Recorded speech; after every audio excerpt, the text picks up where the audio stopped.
Lohara MIDC औद्योगिक परिसरात भीषण अपघात होऊन 3 मजुराचा जागीच मृत्यू झाला, तर 2 मजूर गंभीर जखमी झाल्याची घटना यवतमाळमध्ये घडल्याचं समोर आलं आहे.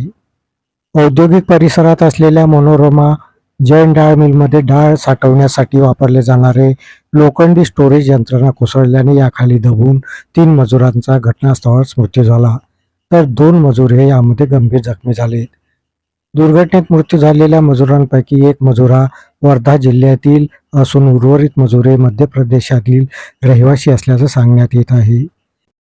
जखमींना तात्काळ शासकीय रुग्णालयात उपचारार्थ दाखल करण्यात आले. डाळ मिलमध्ये डाळ साठवणुकीसाठी मोठ्या प्रमाणात लोखंडी स्टोरेज वापरले जात होते आणि यापैकीच एक स्टोरेज यंत्रणा ही कोसळली व ही दुर्दैवी घटना घडली.